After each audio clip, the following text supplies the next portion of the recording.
It's not that we use technology, we live technology. This above quote by American filmmaker Godfrey Reggio sums up everything when it comes to technology. Hello everyone, my name is Himanshu Nagapuri and we are going to speak today on indoor navigation system. I am team leader and members include Chaitanya Karve, Tanmay Tarvatkar and Ritesh Bharti. In this era, everyone has a mobile phone. Apart from its basic uses like calling, connecting socially, and staying connected with the world, it has become a guide tool. Whether you are in different city, different state, or different country, anywhere, the smartphone is able to track you by using global positioning system applications. Nowadays, getting from point A to point B is fairly simple.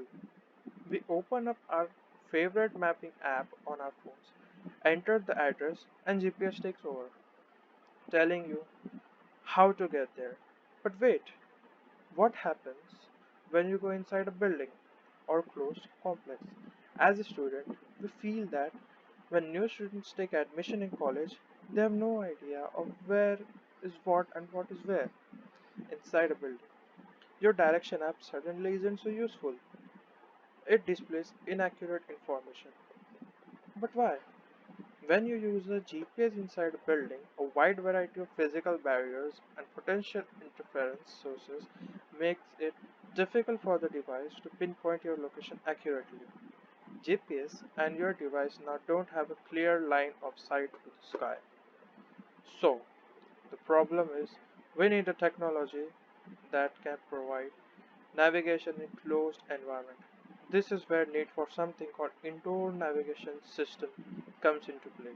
We present before you QR code based indoor navigation app, a simple cost effective tool to obtain accurate indoor user location in closed environment with increased accuracy and low cost infrastructure. Indoor navigation system using QR code is a system which helps people to navigate easily to their desired location. The user can see his current location by scanning the QR code corresponding to particular enclosure. A path will be calculated from current location to selected destination and then it will be displayed. This system can be implemented for any infrastructure. Our system provides a cost-effective solution for indoor navigation as compared to various other technologies implemented for this purpose. For example, technologies like Wi-Fi, Bluetooth, etc. More about this will be enlightened by Chaitanya Garg. Thanks, Himanshu. Now we will look at some existing technologies through which indoor navigation is implemented and their drawbacks also. So the first one is Bluetooth BLE. Bluetooth tags are small size transceivers like any other Bluetooth device. Each tag has a unique ID. The Bluetooth tags locate using this ID. Bluetooth technology is used in small scale positioning such as single room or warehouses. The drawbacks are as follows. The cost of construction and maintenance is high. The second one is the accuracy of Bluetooth beacons is restricted to small distances. Now the second technology is Wi-Fi based. The two primary methods for tracking an indoor Wi-Fi enabled asset are RSSI and fingerprinting. RSSI is inversely proportional to distance.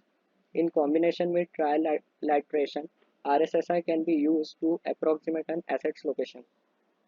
Fingerprinting uses known locations and RSSI information to determine the position of an asset given its current RSSI values. The drawbacks of Wi-Fi based technology are as follows. One of the major disadvantages of Wi-Fi is its accuracy. With accuracy at a higher end of 15 meters, it may not be suitable for precise location applications. Another disadvantage of using Wi-Fi is security concerns. Now the third one is radio frequency identification technology, RFID, which uses radio waves to wirelessly transmit the identity and other characteristics of an object, is an emerging positioning technology that allows for mobility tracking of objects or people. An RFID indoor positioning system typically contains transponders and a reader. Drawbacks of this technology are as follows. The deployment of RFID base stations or readers is complicated and has a large number. Second, receive signal strength is unstable. Now the fourth technology is ultra wideband. Ultra-wideband is a short-range radio technology that can be used for indoor positioning. The positioning in ultra-wideband is done with transmit time methodology instead of measurement of signal strength (RSSI). The drawbacks of ultra-wideband technology are as follows.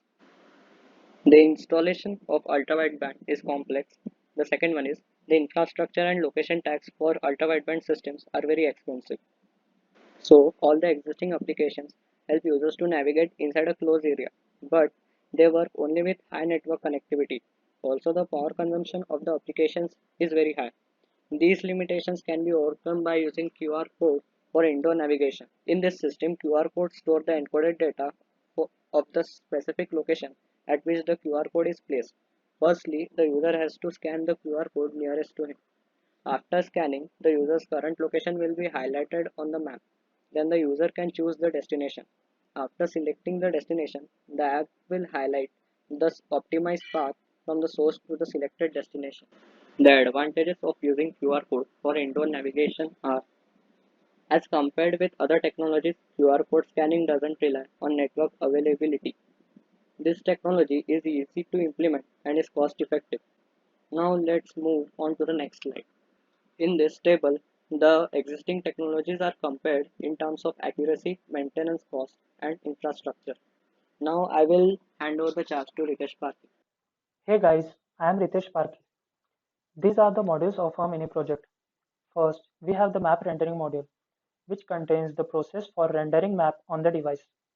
Next, we have the QR code scanning module, which contains scanning and decoding of the data from the QR codes. Next, we have the current position module, which will show the current location of the user on their device from the data decoded by the QR codes. And at last, we have the path detector module, which will detect the path and show it to the user. So these were the modules of a mini project. Now coming to the workflow diagram of our application, as the app is launched, the QR code scanner will open. On scanning the QR code, the encoded data in the QR code will be decoded and the location corresponding to the decoded data will be fetched. This location will be displayed on the map. After this, the user can choose his preferred destination and the path from the current position to the destination will be displayed. Now coming to the implementation of our application. So here you can see some of the screenshots of our app. So this is the loading screen. When the user opens the app, he will see this loader screen until the application is loaded. On the next screen, the user will see the scan QR code button.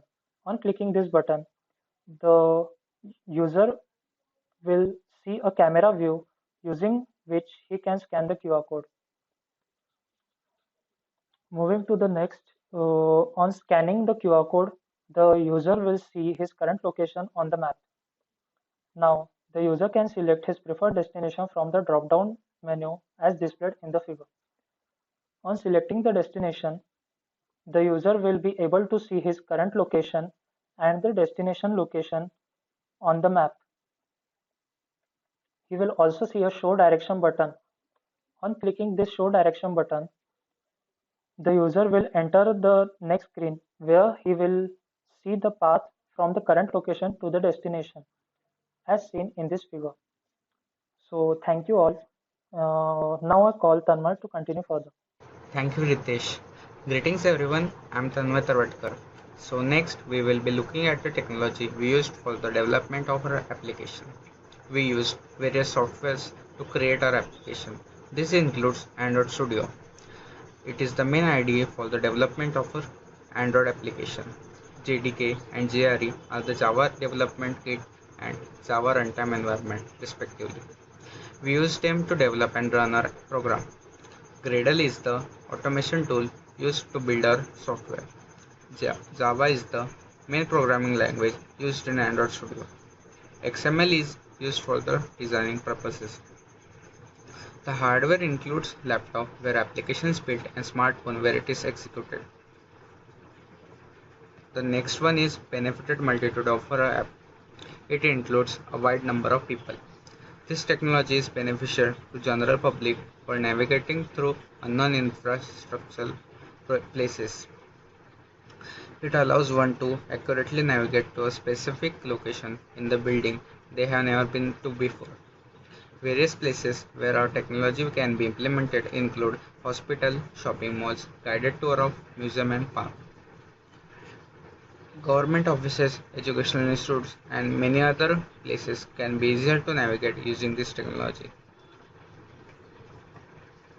So next will be the extension to final year mega project. The main add-on will be the real-time navigation. We will be using accelerometer and gyroscopic sensors to capture the real-time position of user.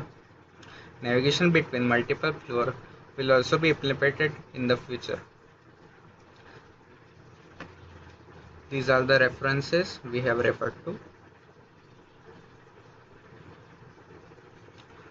Thank you. This is our indoor navigation app. If you have any question regarding our project, please ask.